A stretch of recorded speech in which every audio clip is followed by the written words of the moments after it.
হালালের এক লোকমা, সেটা ডাল ভাত হোক, তোমার হারাম আর অবৈধ উপার্জনের কোটি টাকার খাবারের চাইতে আমার ডাল ভাতের উপরে আমার আলহামদুলিল্লাহ।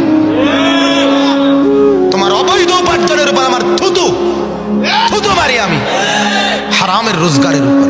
ওই সুদের টাকায় থুতু মারলাম আমরা, ওই ঘুষের টাকায় থুতু মারলাম আমরা, ওই মিথ্যা উপার্জনের টাকায় থুতু মারলাম আমরা। নে তুই বেটা দুনিয়া নে, আমরা আখেরাত নেব ইনশাআল্লাহ। আমরা বোকা না, মোল্লা বোকা হয় না। আমরা চিরা খাইয়া বড় হই নাই। আপনারা যদি ভাত মাছ খেয়ে বড় হয়ে থাকেন, তো আমরা হুজুররা কি চিরা খাইয়া বড় হয়েছি মিয়া? বুঝলাম না কেন, আমি বুঝবো না কেন মিয়া? না বুঝার কি আছে বলেন মিয়া?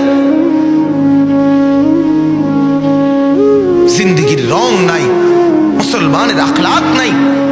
আমাদের আল্লাহ আছে, আমাদের রসুল আছে, আমাদের কোরআন আছে, সব আমাদের পরিষ্কার, নিখুঁত, নিরাপদ, স্পষ্ট, বিস্তারিত।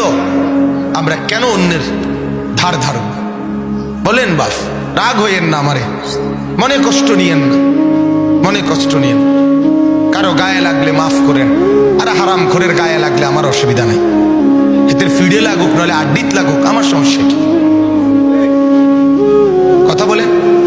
অবৈধ উপার্জনকারীর গায়ে লাগলে আমার সমস্যা কি?